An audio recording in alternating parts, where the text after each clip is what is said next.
Nama aku Cikgu Abad. Aku Cikgu Pencin. Setiap hari dekat sinilah aku makan roti canai.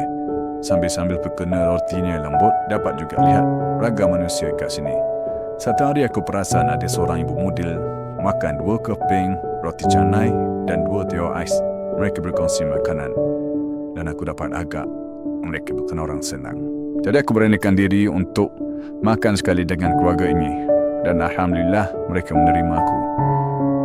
Si ibu bercerita dia baru saja kematian suami dan sedang berkira-kira ingin memberhentikan anak sulungnya dari sekolah untuk membantunya menyara keluarga. Aku dengar dengan tekun dan aku memberikannya sedikit nasihat. Tidak perlu untuk berhentikan anak dari sekolah sebab sekarang kerajaan telah berikan banyak bantuan kepada golongan-golongan yang tidak bernasib baik seperti mereka. Antaranya adalah bantuan uniform sekolah. Kemudian ada lagi kumpulan wang pelajar miskin yang akan diagihkan untuk membantu ibu bapa dalam pendidikan anak-anak. Kemudian ada lagi bantuan zakat yang diagihkan oleh golongan korporat dan swasta kepada pihak sekolah untuk pihak sekolah agihkan kepada pelajar yang memerlukan.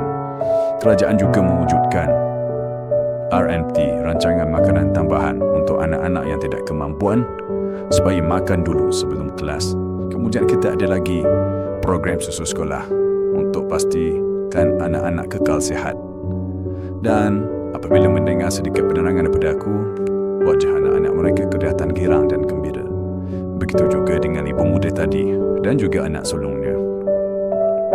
Aku meminta diri untuk pulang dan sebelum aku pulang, dia mengucapkan banyak-banyak terima kasih kepada aku kerana telah memberikan jalan keluar kepada masalah mereka ini.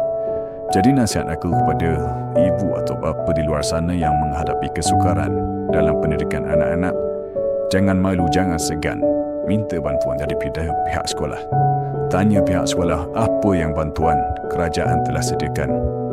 Jangan sesekali berhentikan anak dari sekolah kerana pendidikan itu ilmu, ilmu itu cahaya dan cahaya inilah yang akan menyuluh anak-anak kita membimbing negara pada masa akan datang.